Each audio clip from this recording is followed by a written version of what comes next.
So hello everyone, and good evening. My name is Steve Hoyer. I'm the Assistant Vice President for Government Affairs here at New York University. So I'm here to welcome everyone to NYU, Washington, D.C. for tonight's panel discussion about the U.S. launch of two British Council reports, Powers of Attraction and Soft Power Superpowers. I'll start by introducing Lee Gibson, Director USA of the British Council, for the introduction of our distinguished panelists. Before becoming Director USA, Lee served the British Council in numerous impressive capacities, most recently as Director of Festivals and Seasons, with a recent stint as Director of Partnerships and Business Development. Other recent postings include Executive Director UK Russia Year of Culture 2014, Director UK Now Festival China 2010 through 2012, and Director for Content and Program Shanghai 2010 World Expo. She first joined the British Council in Hong Kong in 1981. From 1993 to 1999, she was Director of Operations in Hong Kong, responsible for the restructuring operations after the handover in 1997, and subsequently served in the Policy Directorate for East Asia and the Americas, based in London. She also led the Global Arts team as Director of Arts from 2004 through 2007. So again, thanks for everyone for coming to NYU Washington, D.C. this evening. Lee, I'll turn it over to you.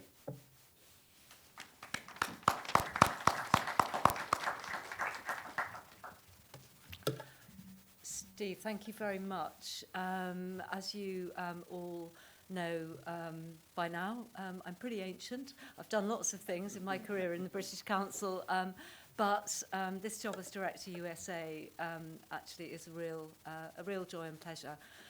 So it's great to be here. It's great to be at NYU. Thank you so much, Steve, for hosting us this evening. And thank you to all of you for coming out and joining us on such a lovely evening. I'm delighted too to welcome our distinguished panelists, and Shanti Kalathil, who will actually introduce the panelists in a bit more detail in a moment. I thought I should just perhaps first say a little bit about the British Council for those of you who don't know us. We've been around for over 80 years. We're currently in 111 countries. And we were set up in 1934 in response to a wave of fascism sweeping across Europe. I think the work that we do is probably even more relevant today than it's been for quite some time. We're going to talk tonight about soft power. And I was going to say that soft power is what the British Council does, but actually you can't really do soft power. You can't really do energy, can you? We do cultural relations, which is bringing together people from the UK and the countries in which we work to learn a bit more about each other's values, cultures, arts, way of life, in the hope that there will be more understanding and a greater mutual respect. Soft power, the topic of tonight's two reports, which Alastair, my colleague from the UK, will talk to you about. Alastair's the author of both these reports. And I'll just say that this evening is the second in a series that we've just launched of thought leadership and research events, where we're sharing some of the data, some of the research we've commissioned, some of the publications we've worked on with partners, with our network around the world, really just to share our experience and some of our data on issues of common concern, global challenges where the US and the UK have a common concern. So I think that's enough for me. I'd like to hand you over to Ashanthi and enjoy the evening.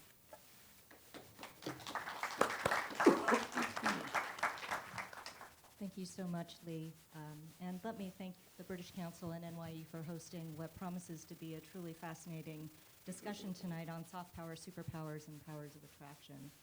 What I'll do first is briefly introduce the panel. You should have their full biographies in front of you so you can get more details there. And then I'll just go through a little bit about what we'll be doing tonight. So Sitting at the very end over there is the author of the reports, Alastair Mcdonald. He is the British Council's senior policy analyst focusing on soft power, a topic on which he's written extensively. He's written Soft Power, Superpowers, Powers of Attraction, and he's been with the British Council for 7 years. And I think we're all looking forward to his presentation. Alastair will get up and give a short presentation on both reports. We'll then have comments from Maria Belovas and Sean Powers. Maria is the spokesperson and head of press and public diplomacy at the delegation of the European Union to the US and Washington. She's been here since August 2018. She's originally from Estonia and has a great wealth of experience there, and I think brings a very particular perspective based on that experience, so we're really looking forward to her comments. And then finally, we'll hear in reaction to Alastair's report from Sean Powers, who's the acting chief strategy officer at the United States Agency for Global Media, previously known as the BBG. Focuses on strategic planning, innovation, research and evaluation, and policy coordination. He also has a PhD from the Annenberg School for Communication and Journalism at USC, and has studied and worked on public diplomacy and soft power issues for a number of years. So we really have a terrific panel here tonight. The way it will work is we'll hear first from Alastair with comments then from the rest of the panel. I will then kick off the discussion, but I'll mention now that what we'll do is we'll have comment cards circulating in the audience. And so as the panelists are speaking, please have questions in mind, and if you have anything that you'd like to ask the panel, write down your question on the comment cards. At the end of our conversation, we'll then collect the comment cards from the audience and be able to present a few to the panelists. So with that, Alastair, do you want to get us going?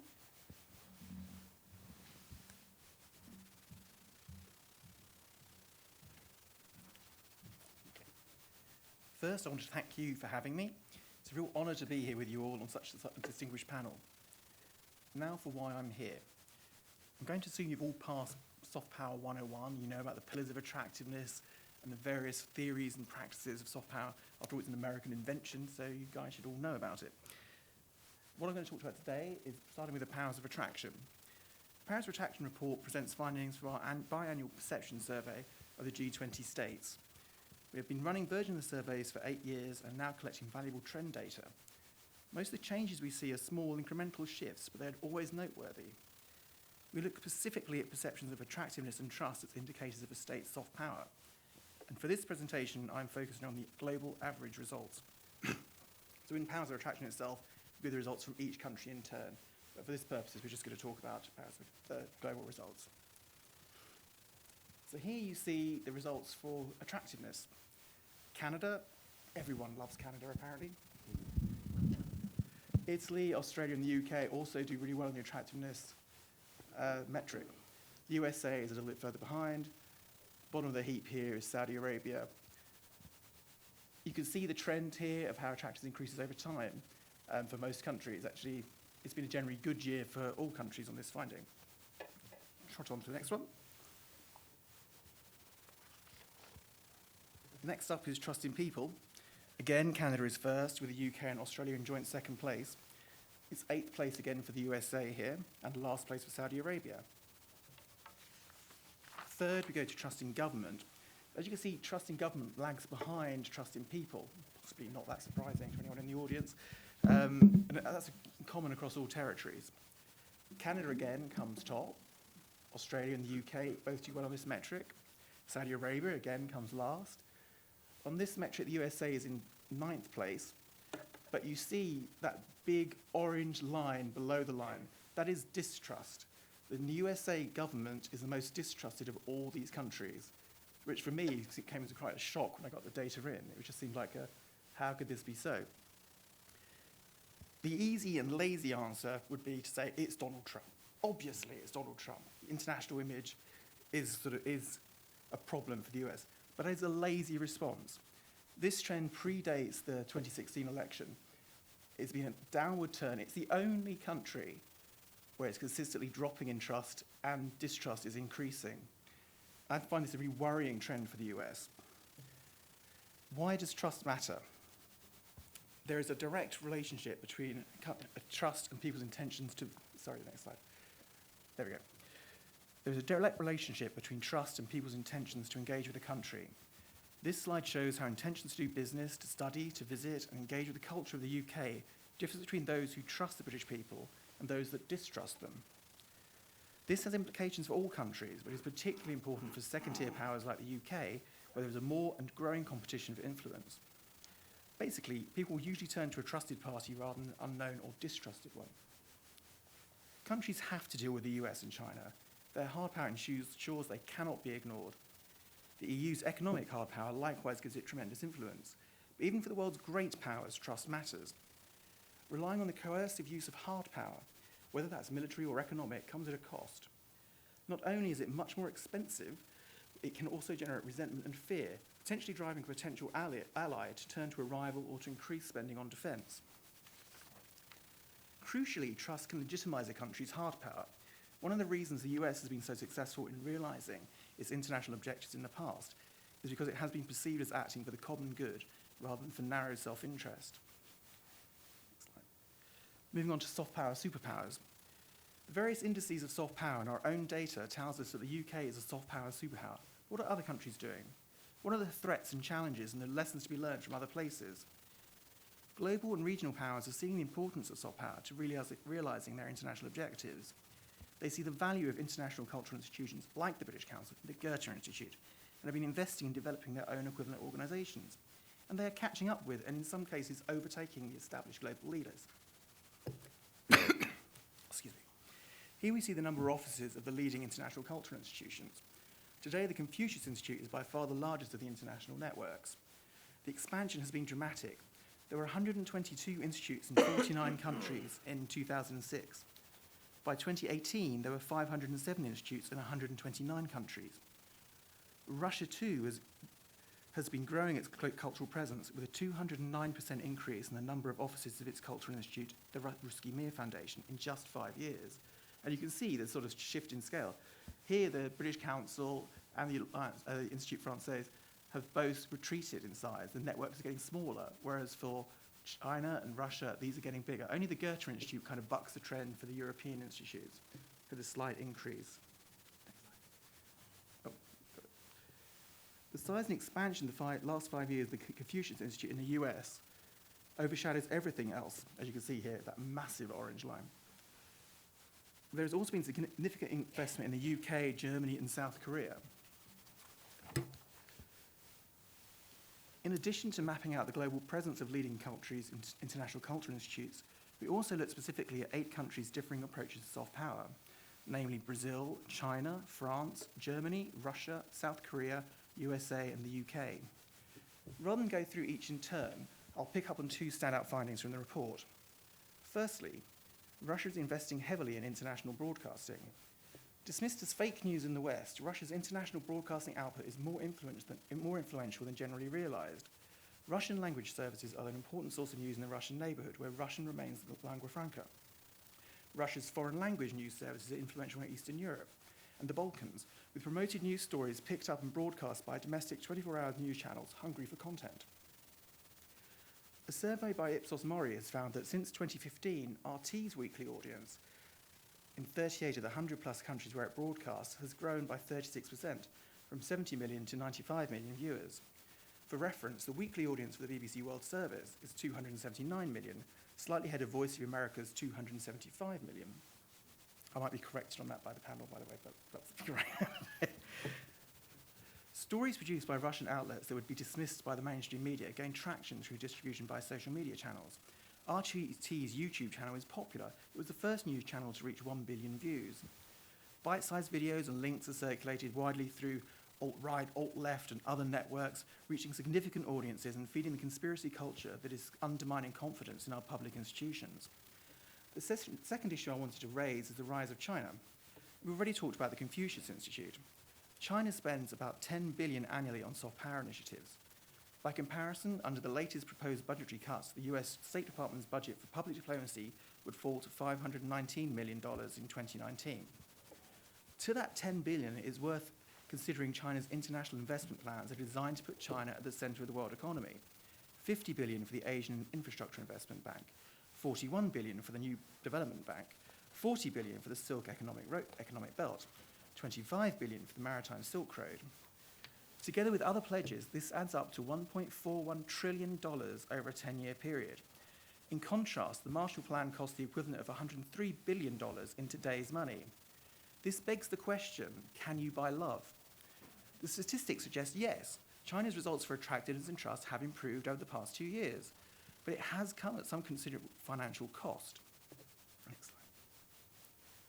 While I'm here, I thought it might be good to give you a sneak preview of the next report I'm working on, originally titled The Drivers of Attractiveness. Horrible title, it won't be called that in the end. This report will present data on how culture and a country's values and a range of other socio-cultural factors impact on international perceptions of 7 leading nations, specifically China, Germany, India, Japan, Russia, the UK, and the USA. This slide shows how the 7 different states perform against the 20 metrics. Overall, the UK performs well on the far side. Japan and Germany have very similar profiles to the UK. The UK does fall behind on 2 metrics: is at the cutting edge of science and technology, and is a global power. The former is a problem, as science and tech is a crucial driver of a country's attractiveness. The latter may actually help the UK's soft power. The data suggests an inverse relationship between perceptions of a country's hard power and levels of attractiveness, and especially trust. The US generally lies a little behind the UK, but comes top as a global power and second for science and technology. But it falls behind China on being seen as a force for good in the world and for working constructively with other governments. India lags behind the other countries on most metrics, which is in line with the results on trust and attractiveness we saw earlier, where India is consistently in the bottom quartile. India's performance perhaps demonstrates how perceptions are partial and can be ill-informed and even unfair. In my view, India is definitely one to watch in the years ahead. But fickle as they may be, and often are, perceptions matter enormously to a state's international success. And I'll finish there so we can get on to the more interesting bit of the evening where we start our conversation. Thank you.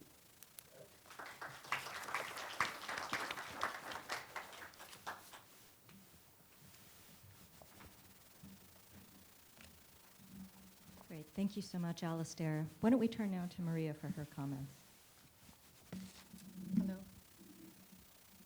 Good sound. Thank you for having me, and thank you for the reports. It gave me some reading for the last week. Just some things to start us off with. I can try. Is that better? Okay. So, since you know, I'm from the European Union, and I don't know if you've noticed, but the G20 report was how many countries? 90 countries. So actually the 20th member is the European Union in G20. Obviously I know it's not the easiest selection to get 1,000 people from the EU that are not from Italy or France or the UK to get into the report, but it's interesting anyway that we have a few of our member states there as well. And for me, I think what I'm sure you've all seen the report by now, but seeing that, for instance, what was pre-referendum and post-referendum, that actually the opinions and the perceptions are quite stable. So even if things happen in the world that seem that are very big and very important and disruptive, then it really doesn't influence the way people feel about a country or how attractive it is or how trustworthy it is, which gives us hope, I think, a little bit. And obviously, the sort of can you buy love question. Well, first, attractiveness and trustworthiness are very important qualities in love. But if you look at, for instance, how some countries have vamped up their cultural engagement or their cultural diplomacy, having more offices around the world, or spending more money on them, does that mean that they're more trustworthy? I would say the numbers don't agree on that all the time. Although I'm sure that there are things that some countries can do better, but that doesn't necessarily mean that you have to throw more money or have a wider physical presence, especially in today's digital age. But I'll stop for now. Okay, let's turn to Sean next. Great, thank you so much. Thank you to the British Council and NYU for hosting this. Thank you, Alastair, for the wonderful reports, really. any of you who know me know that I love data. And what we have here is a wonderful collection of data points that really brings some evidence to the table and to a conversation that oftentimes doesn't have empirical information to really substantiate claims about whose soft power is most significant and can be wielded most effectively. So thank you for sharing it. Thank you for the British Council for supporting these studies. I hope that continues as well, because it's of great utility to a number of communities, I think, around the world. Just a couple of things that I thought I'd mention to hopefully kick off a conversation. One is the reports, I think, substantiate an underlying truth that I think a lot of folks in the U.S. government know to be the case, which is our two most valuable assets when it comes to soft power are higher educational institutions and our kind of technology / entrepreneurship communities.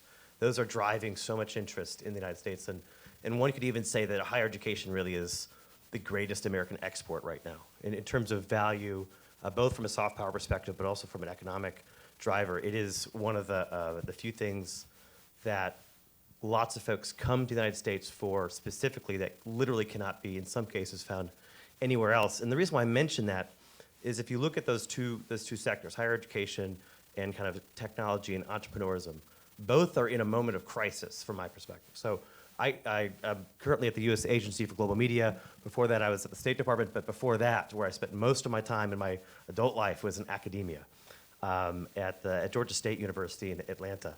And so I know higher education well. I'd like to think I know it really well. And part of the reason why I've transitioned to where I am today is because higher education in the United States is in crisis. The quality of education, not in the case of NYU. NYU is great. Okay, I want to be very clear here. This is not about NYU one single bit, and I mean that. But across the board, we're seeing the quality and the value of a degree go down, and the cost of higher education go up. And I think a lot of folks look at that and they say, oh, it's a problem, but you know, these kinds of things go up and down, and there are market solutions and that sort of thing. But if you layer on the significance of higher education as an industry to our soft power and our economy, I think it adds a new dynamic to that conversation. Same with our technology sector and sort of the entrepreneurial spirit that drives a lot of it.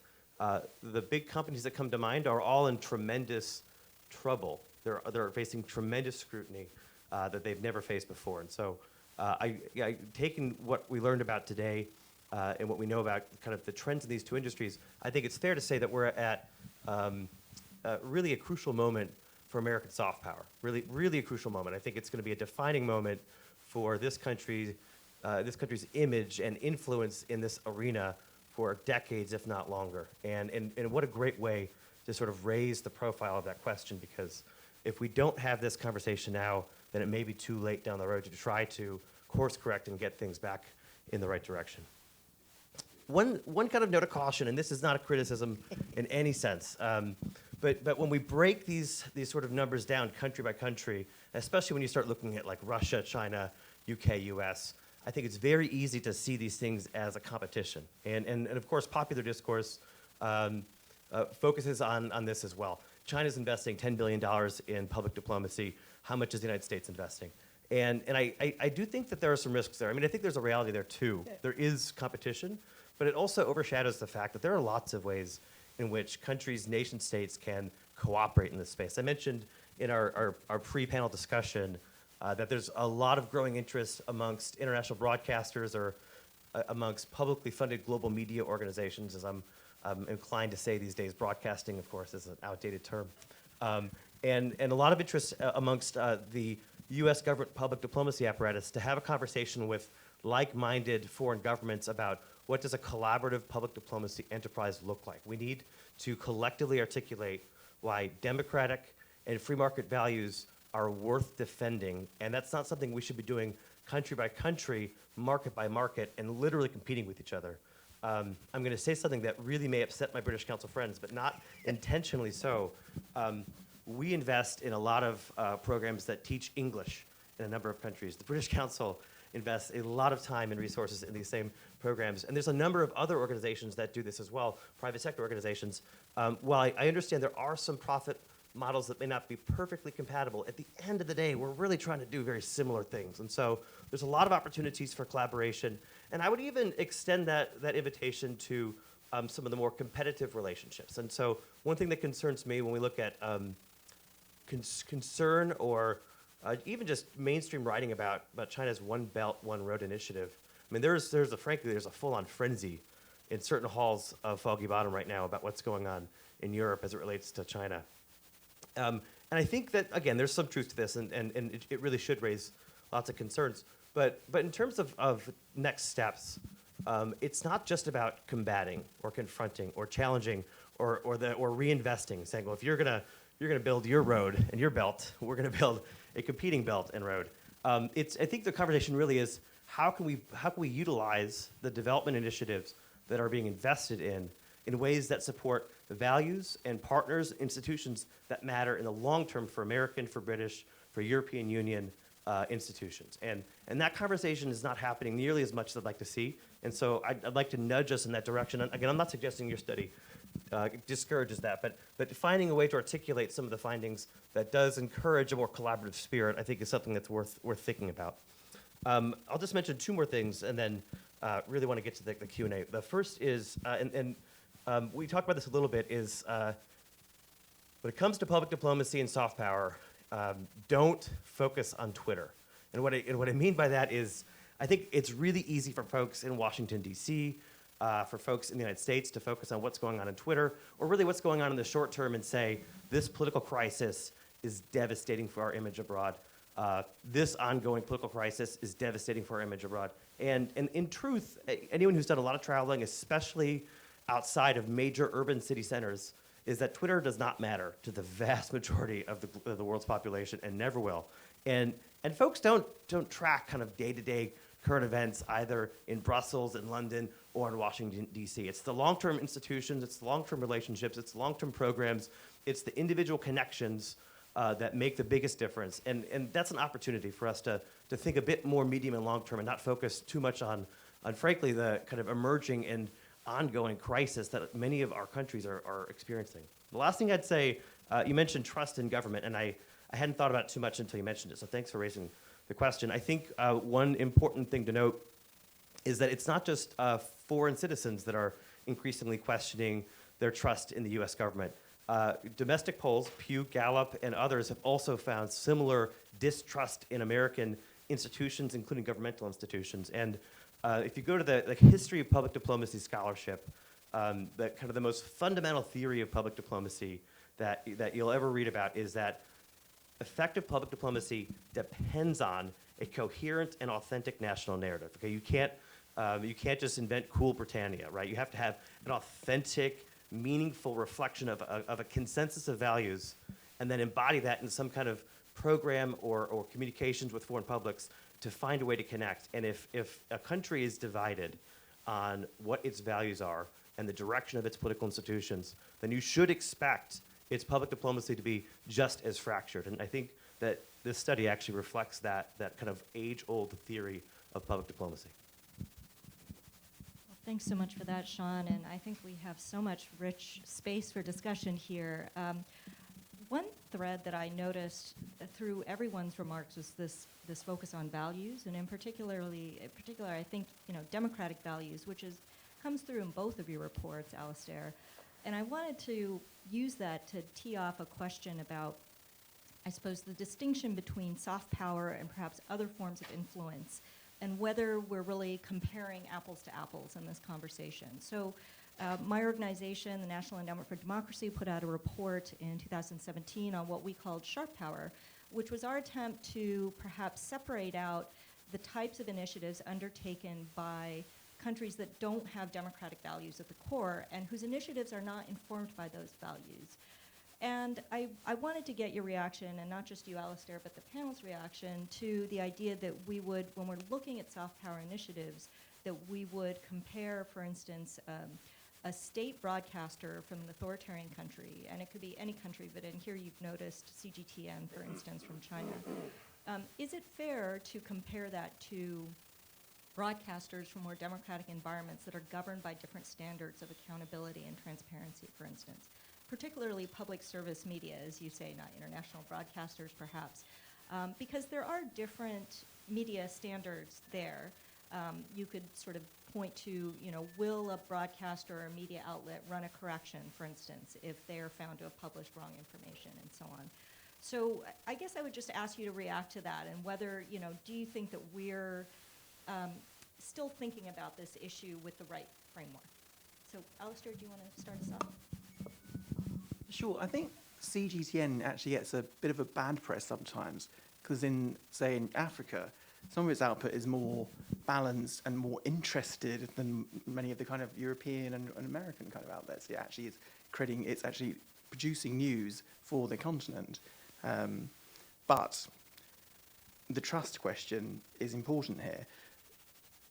Everyone sees it's a state-run, close to the state institution, and what it says and what it does is the line of the government of China. And that matters for its credibility. Compare that to, say, Voice of America or the BBC World Service. The BBC World Service is a sort of arm's length from the government. Actually, in many countries, you wouldn't necessarily know it was, but I think as a brand, actually, the BBC has some credibility where some other kind of news outlets wouldn't have. It's not generally seen as part of the British government, say, but you wouldn't necessarily know that in some countries. But I think it's that credibility gap that, say, China TV has, that the BBC maybe is a bit better, a bit more trusted. Do you mind if it's my job? Exactly. It's literally is part of my. So thank you for the opportunity. I had to actually talk about this point on Friday. I got snookered into speaking to a team of RT journalists, and I didn't know it going into it. And literally the 90-minute conversation was, how are you different from us and that sort of thing. So I practiced the speech for a while. I'm hoping for a slightly more receptive audience here. But to your point, there are substantive differences between our news operations and RT's, Russia Today's. And you're right, to a lesser extent, China's global media networks, which I don't think fall into the same category of kind of tip of the spear propaganda that we see from the government of Russia. But also I don't think fall into the same journalistic traditions of the BBC, Yeah. Voice of America, Radio Free Europe. And to your point, I mean, we have to issue corrections. We have to publicize those corrections on the specific story. If it's a radio broadcast, we have to rebroadcast the story with the correction. In some ways, I think we're actually more strict on some of these rules and regulations because they're literally legislated, whereas Reuters and other organizations have a bit more flexibility. But I'll give an example. Our Office of Cuba Broadcasting broadcast into Cuba through radio and TV Marti. And you may have heard last year that they had produced a number of stories that were anti-Semitic and really just awful, and in particular targeted George Soros and his foundation as driving factors in the global recession and as itching towards a number of coup attempts in Latin America. I mean, really atrocious journalism that the whole agency was sort of rattled by when we read these stories and had to deal with it. What do we do to deal with that kind of crisis? We launch a full-scale investigation from an HR perspective, from an independent panel that reviews over 300 hours of content, digital, radio, and TV. And every month we have a check-in meeting to see have we solved the problems that allowed for that kind of story to be produced. I'm not defending what happened. There's no defense of what happened. But I can also assure you that that process has never even been discussed in some of the more authoritarian governments that are also investing in global media operations. And so I do think there's a substantive difference. How you want to define that and the meaning of that in terms of our credibility, I think, is more of an audience question. Maria? May I just add, you asked about if we can compare democratic and autocratic, if we're talking about state media. Well, first, yes, we don't use public broadcasting, but I think it's, my native language is obviously not English, but there are two different things. One is state media, and which has a goal of telling the story of the government. This is, we call it state media. It really doesn't have a positive connotation everywhere. But in those states where it's active, it's usually a trusted source of information.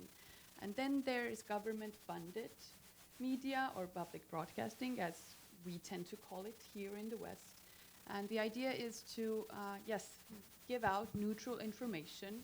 Yes, it tends to be positive, but we don't lie. We don't give out false information on purpose. Yes, mistakes might happen, but we try to correct them very fast. And there's a difference. But obviously, the impact can be the same because the audience doesn't know always what it is. The audience isn't sure if this is, do I trust it because it's true? Or do I trust it because I'm used to it and I don't really have any other alternative? So media pluralism is something that I could speak about for hours, but I won't here. But I think, yes, we can compare those two because even those G20 countries, you see the list of 19 countries, they're very different. So, and the environment at home for those people is very different. But in the end, if these countries are doing cultural diplomacy or reaching outside of their country, their main goal is to gain friends and partnerships and get people to trust them and get governments to trust them. They use different means for that. And as Sean mentioned, one thing is that your own population has to agree with what you're doing. And obviously in a democratic country, we wouldn't choose the same means to do that than other countries do. Yeah, I mean, I think you can sort of extrapolate the governance arrangements around each media outlet may be reflective of the broader governance arrangements in the countries, so you're not going to have a democratically governed media outlet in an authoritarian setting. But just to follow on the values question and the democratic values, another piece of your Powers of Attraction report that I thought was really interesting was this finding that among the youth that were polled, there seemed to be strong support for both democratic values, support for issues related to peace, coexistence, and human rights, as well as a finding that the countries that were seen most favorably by those youth tended to be countries that ranked highly on the Freedom House scale, for instance. But then you pair that with your overarching finding that yet at the same time it seems like many of the industrialized democracies are not doing soft power well. Perhaps they're not doing public diplomacy well. And so I find that to be kind of a strange contrast. And I wonder if that tells us anything about how should we be thinking about how to do soft power well or how to do public diplomacy well, if in fact, contrary to what popular belief might be at the moment, actually among youth around the world, there is strong support for these kind of fundamental values. It is an interesting point because basically young people around the world, regardless of where they live, all pretty much want the same thing. They want freedom, they want hope, they want jobs, they want success. They value equality, they value diversity. It's actually a fairly common theme as you find. It's the same few themes that are the most highly valued across the world, regardless of where you are. And so people look to countries, the US particularly in the past, has been that shining city on the hill that people have looked to as an example. This is how you can be free. This is how you can conduct yourself in a democratic way. And it's the Freedom House value rankings are really important, and they do correlate quite well with the way people come on the trust and attractiveness rankings. But there are exceptions, because there's a third dimension here, which is actual wealth per person. So GDP per capita actually has an impact. So someone like India, which is a democratic country, does less well in terms of trust and attractiveness than China or Russia, because individual wealth is seen as a disparity, and it's not seen as an equal country. So it does actually, how free and equal a country is makes a big difference to its trust and attractiveness. Just to quickly disturb this conversation, but we had this before. Did you notice in the study that people tend to not like their neighbors too much? They go one country, they skip one country and go to the next, or you see Germany and France, or UK and France, or Germany and Italy, I think even. So the top one is never the neighbor. I mean, I'm from Estonia. I wasn't asked. We're not G20. Sorry. I can relate to that. Yes, so it's something even, I mean, obviously this is for researchers to explain, but even if the countries tend to be very similar, if you look at them from far away, then there is a reason why you skip your neighbor. I'm not going to touch that.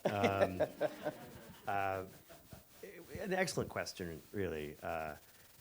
It gets to a big issue of how do you define success in this space? And And one thing I love about these reports is that they get closer to that question than the vast majority of publications in this space do. But I still think that from a practitioner's perspective, we still need to drill down.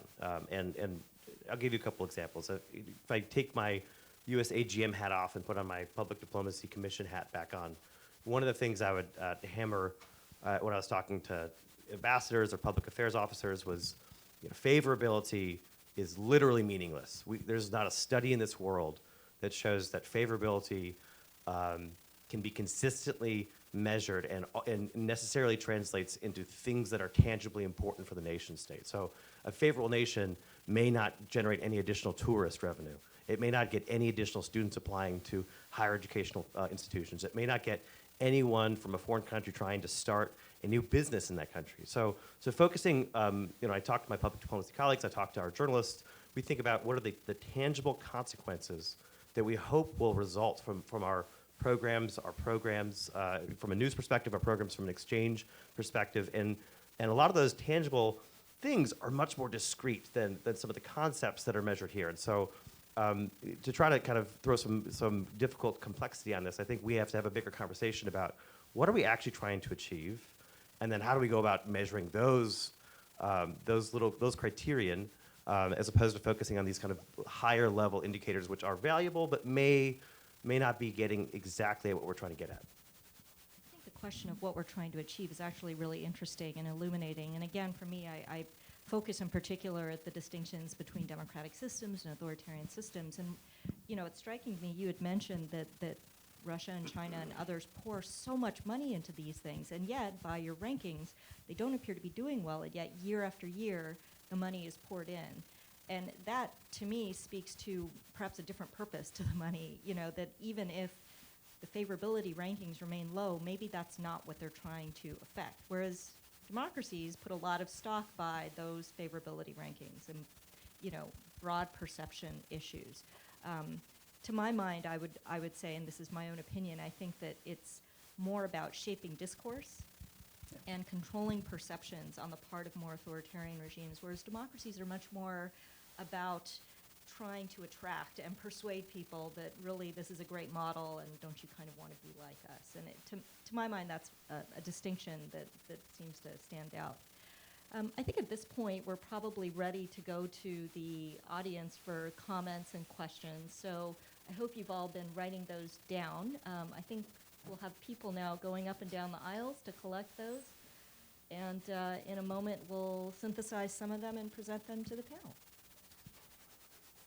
While we're waiting, can I ask Alastair a question? No. It's totally off script, by the way. But no, it's. I hope it's Do fun. you have a comment card? I don't have a comment card. But you noted the substantial investment in Confucius Institutes in the United States, and then you also noted an increase in trust, broadly speaking, across the countries in the Chinese government.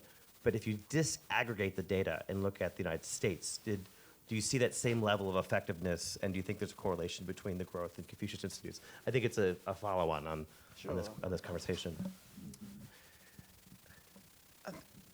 I think if the level of investment is at such a scale, it creates exposure and familiarity. It doesn't necessarily translate into trust, but if just being known actually makes a difference to how you're perceived.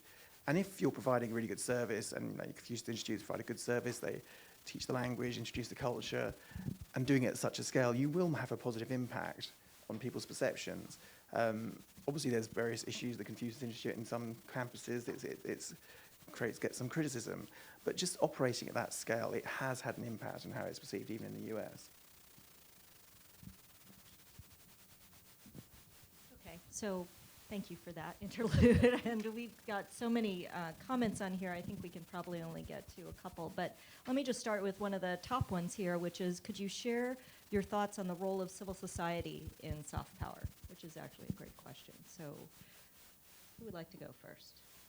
I mean, you'd be great at answering. No, I'm just chairing this panel, so someone else can take it. Well, as I think we've touched upon it a little bit, that civil society, well, first of all, your own population, the country where this public diplomacy, this cultural diplomacy is coming from.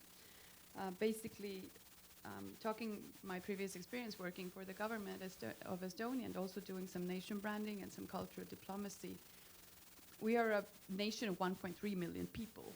So every Estonian who's abroad is an ambassador of Estonia. Now, if they like the country they come from, they're good ambassadors for the country.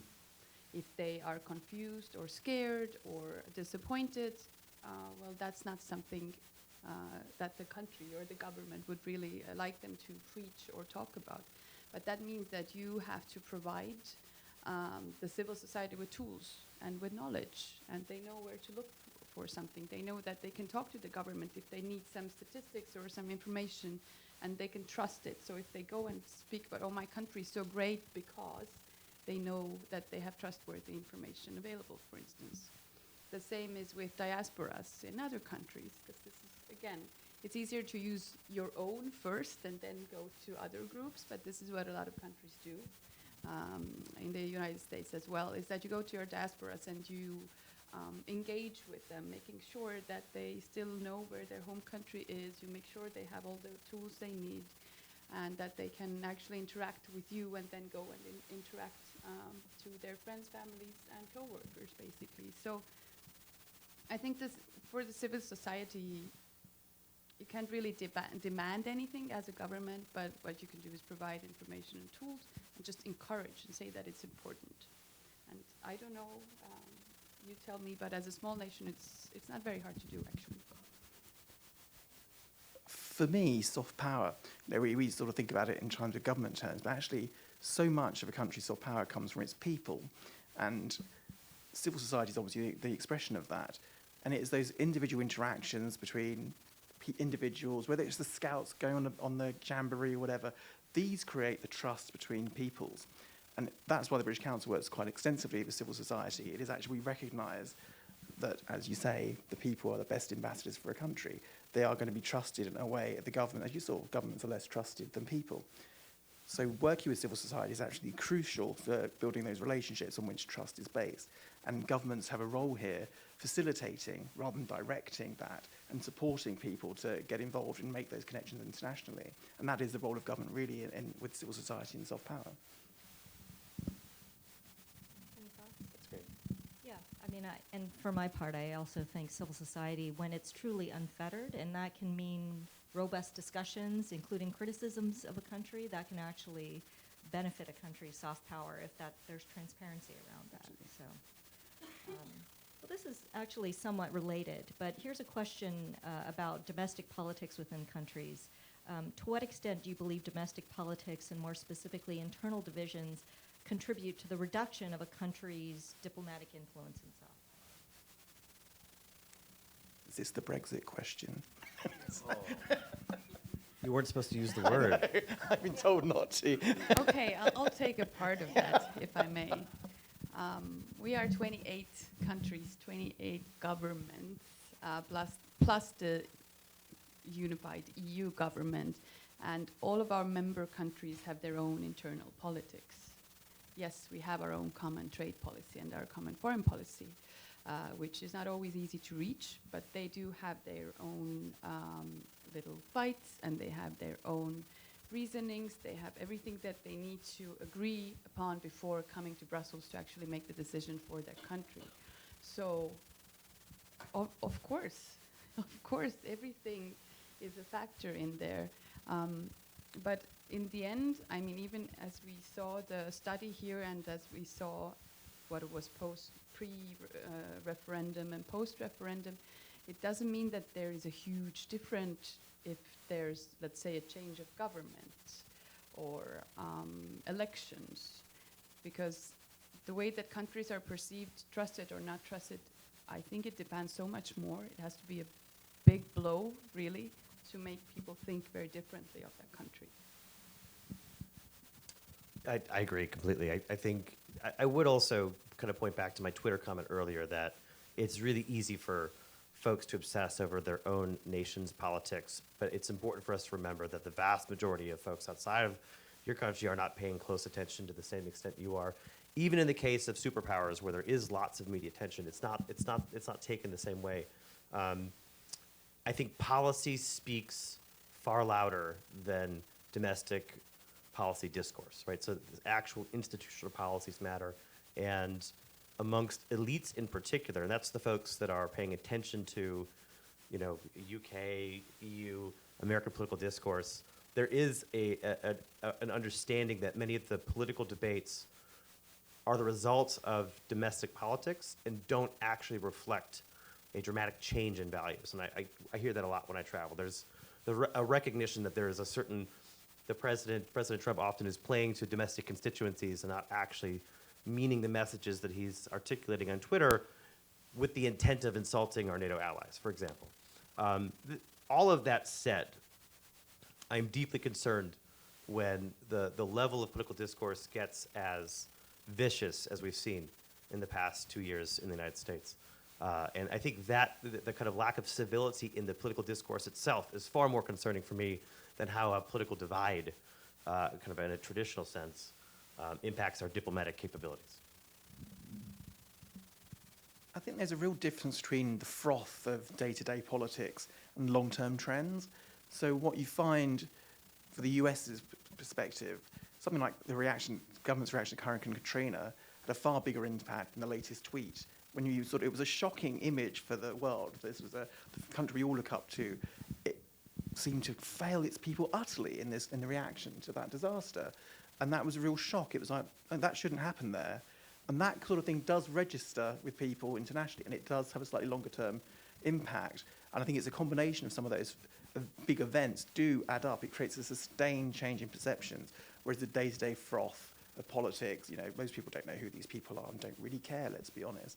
But it's the long-term trends where it's actually a long-term coarsening of the discourse actually harms your country.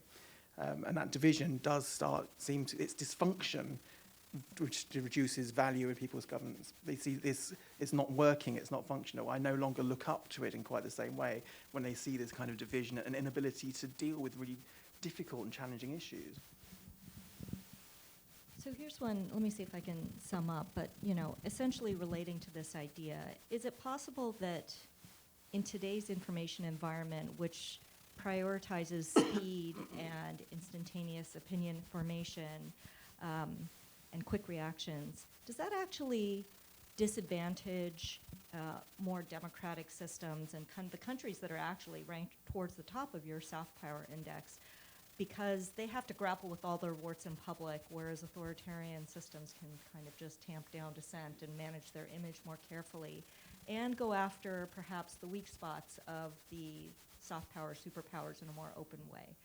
You know, how should democracies respond to these new types of, I would say, if not attacks on their soft power, but vulnerabilities in this new space? I don't think I can say it's anything new. I mean, we've been in the information age for a while, and digital has been around for a while. We don't call it new media anymore, I hope.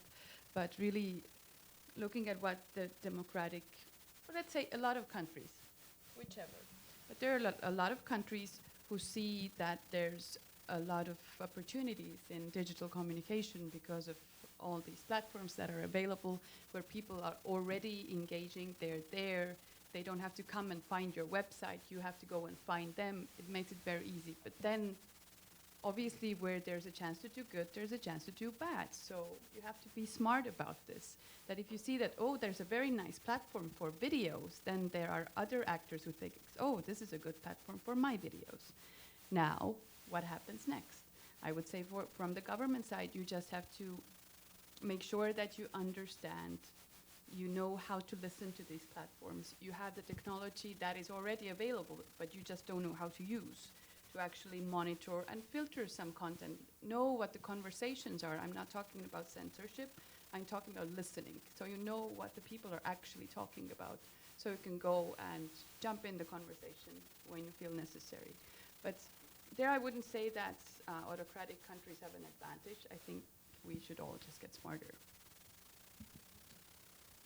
I do think they have an advantage. I think it's a great, sorry to disagree. It's okay.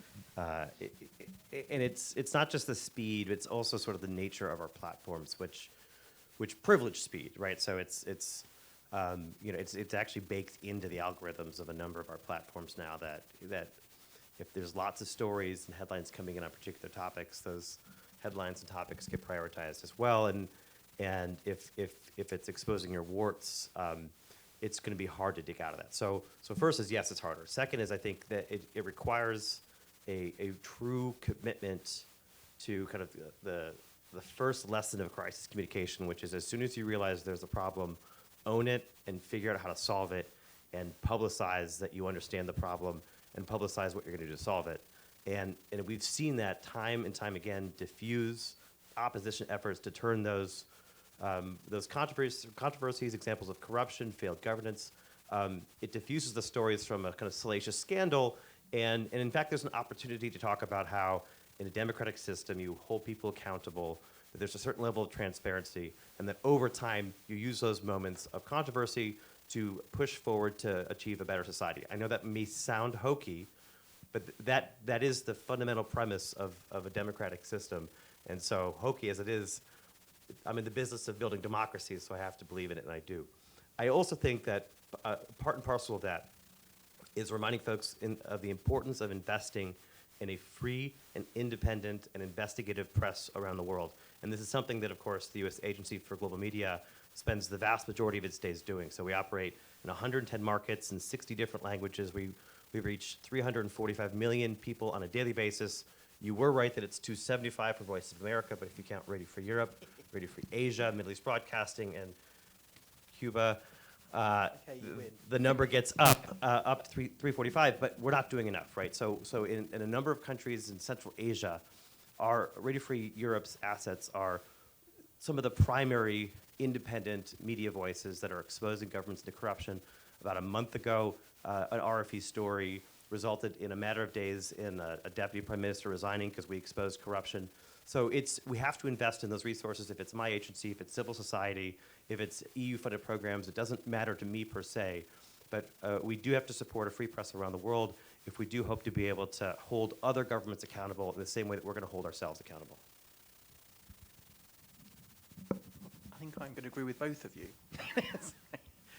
I'm a kind of a half-full glass kind of guy, so I actually have confidence in people. And I think people can tell when something's authentic or not. So even when they're seeing something that's statist and obviously statist, they do pick up on it. Some people will buy into it because they want to buy into that message. It's not necessarily because it's correct or wrong. It's just it appeals to their own prejudices. But for the vast majority of people, actually, you've got to, I think it's probably not the right language, but they have a good bullshit detector. Most people can tell when something stupid is being told to them, unless they want to buy in it voluntarily. But actually, most people don't. It tends to be at the fringes where you get problems. And those fringes can be substantially more influential than they should be, considering the numbers of people involved. But really, we need to trust people and empower people, and working with civil society, giving the journalists the skills they need, and actually working to make people stronger and more robust. Because we've seen from the data, they all have the same sets of values. They all want they want the hopeful future. They're looking for democracy, they're looking for freedom. And they do look to countries like the US and the UK as examples to follow. That's what people want. They want control of their own lives. It's a really basic principle. But that's why I'm quite hopeful about this, even though we wring our hands about the reversal of democracy. People themselves want democracy, and we should be doing our best to inspire and help them get there. Can I ask a question? So, you're my boss. Okay, Sean, all right. But so I for a long time, I was a glass half full person, and I still am. But in this specific arena, part of the challenge is that the fringes, to use your phrase, are the most active on social media. Absolutely. And that sort of evens the playing field, even if we all are trying to do our best and have good bullshit meters. If the platforms have to liberally themselves apply the bleep out on the live stream. yeah, Sorry. Yeah, sorry, 18, only for adults. That if the fringes are able to dominate online discourse, then it sort of changes the dynamics, don't you think? Yeah, I could agree with that, yeah.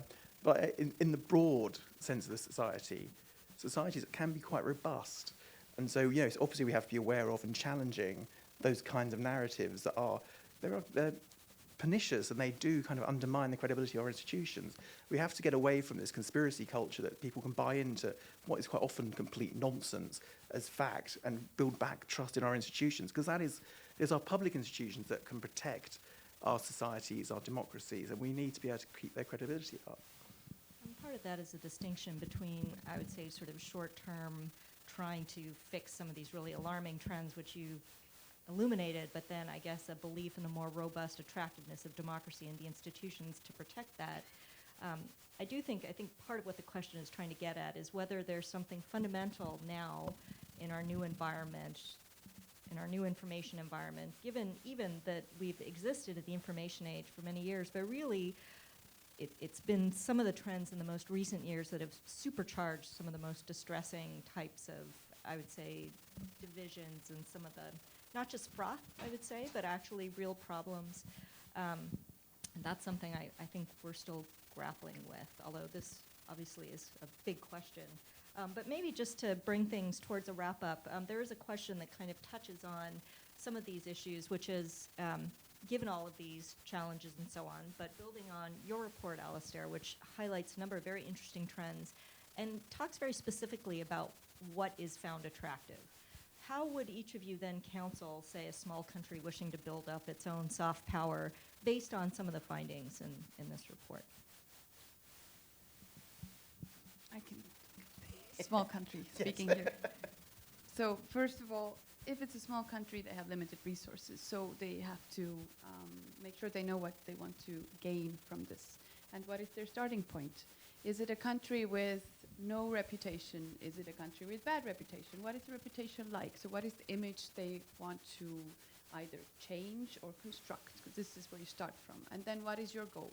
Is it trade, investment, tourism, cultural exchange? Just take it from there and start from one thing.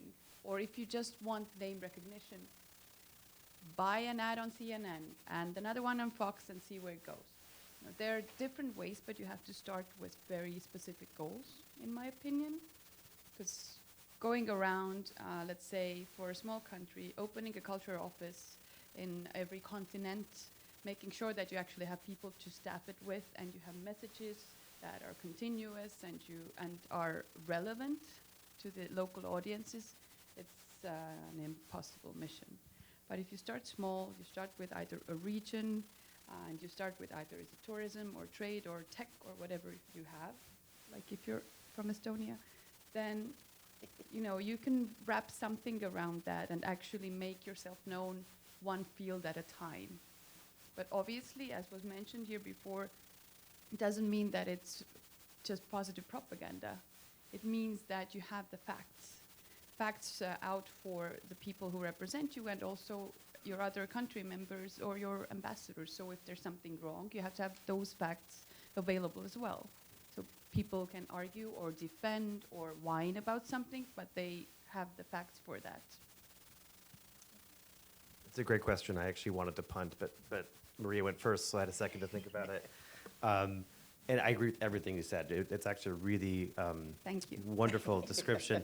I would sort of add an addendum, which is going back to this kind of basic theory of public diplomacy is when you think about your strategies and your goals, make sure they're tethered to an authentic reflection of national identity and authentic reflection of what your national strengths are. To use Estonia as a wonderful example, you all are really good at technology, right? And as a result, that is a key piece of your public diplomacy. That's an authentic reflection of your strengths in national culture. And I think starting with those assumptions and a framework that enables that kind of direct connection between, I'd say, authentic national consensus and strengths. And then one other thing I'd add is kind of figure out who your partners are, who can help you build audiences, build measures of engagement, in which countries do they exist, and then what are your target, you said regions, I'd get even more specific. What is the profile of the kinds of people you want to engage with over the next 12 to 24 months, and then 36 to 48 months? That for me is how I'd think about operationalizing the strategy that you've articulated. I'm going to agree with both of you too. I think South Korea is a brilliant example of a country that's put itself on the map. It's used nation branding. It's kind of been quite statist in its approach. But for the example of a small country that no one's heard of or has a slightly bad rep, It is a nation branding exercise first and foremost. You're not going to be trusted or be attractive if no one knows you're there. So it's actually to start with putting yourself on the map. And that is identifying something, as you say, that your country is proud of and is good at. And there's a sense of being proud of it as well. So say food was a big thing for Thailand when it was doing this a few years back. For Ireland, again, there's a culinary kind of experience, and it's selling the idea of the rivers full of salmon, and it's a wonderful kind of, holds its Guinness and all the rest of it. And you create an image and you sell that. That gives you a starting point. And as you say, you have to be strategic about it. You have to know what your actual markets and what you're trying to achieve by doing this. But that creates the profile. But it's long-term relationships you build after getting that profile that creates the soft power in the longer term and the trust that really makes meaningful relationships happen for you. Well, that seems like a perfect way to end this discussion. I think that was really terrific, and I think we really just scratched the surface of this. We could probably go on for a lot longer. Before we wrap up, I need to remind everyone to fill out an event evaluation, and also that there is a networking reception that will take place upstairs momentarily, so everyone is welcome. And with that, please join me in thanking the panel for such a terrific event today.